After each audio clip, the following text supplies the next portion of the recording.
Hello guys, இது நேற்று morning எடுத்த vlog தான். மார்னிங் எழுந்தோடனே அம்மாவுக்கு கழுத்து சுளுக்கு பிடிச்சிச்சின்னு ஹாஸ்பிட்டல் போயிட்டு வந்தோம். அதுக்கப்புறம் இட்லி சட்னி சாப்பிட்டுட்டு அதுக்கப்புறம் ரெடி ஆகிட்டு ஊருக்கு கிளம்பிட்டோம். பிகாஸ் தாத்தாவுக்கு சாமி கும்பிடுறதால நானும் அம்மாவும் பைக்லேயே ஊருக்கு கிளம்பிட்டோம். நேற்று ஈவினிங் தான் கிளம்புனோம். பட் செம்ம ரெயின்.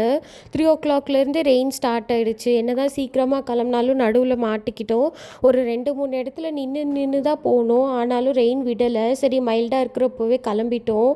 அதுக்கப்புறம் போனோடனே பாப்பா பெரியப்பா எல்லோரும் இருந்தாங்க. நல்லா ஜாலியாக விளையாடினோம். பிகாஸ் பாப்பாவை பார்த்தும் ரொம்ப நாள் ஆச்சு, நல்லாவே வளர்ந்துட்டாங்க இப்போது. ஸோ அவள் கூட தான் விளையாடிட்டு டைம் ஸ்பெண்ட் பண்ணிவிட்டு அப்படியே இருந்தோம். அம்மா இந்த பம்பரம்லாம் அவள் கூட சேர்ந்து விட்டுட்டு இருந்தாங்க. பிகாஸ் நான் ஃபஸ்ட்டு விட மாட்டாங்க தெரியாதுன்னு நினச்சிட்டு இருந்தேன். பார்த்தா பாப்பாவும் அம்மாவும் மாற்றி மாற்றி விட்டுட்டு இருந்தாங்க. அதுக்கப்புறம் போயிட்டு தாத்தாக்கு சாமி கும்பிட்டுட்டு அதுக்கப்புறமா தான் வீட்டுக்கு வந்தோம். அம்மா வந்த அப்புறமும் அந்த பம்பரத்தை விடலை. பம்பரம் விட்டுக்கிட்டே இருந்தாங்க. அதுக்கப்புறம் அக்கா ரசிகா எல்லோரும் இருந்தாங்க. ஆன்ட்டிலாம் பேசிட்டு அப்படியே டைம் ஸ்பெண்ட் பண்ணிவிட்டு திரும்ப மறுநாள் காலையிலேயும் இன்னொரு வாட்டி சாமி கும்பிட வேண்டியதாக இருந்துச்சு. அதெல்லாம் முடிச்சுட்டு நானும் அம்மா கொஞ்சம் சீக்கிரமாகவே வீட்டுக்கு கிளம்பிட்டோம். அன்றைக்கி டே அப்படி தான் போச்சு.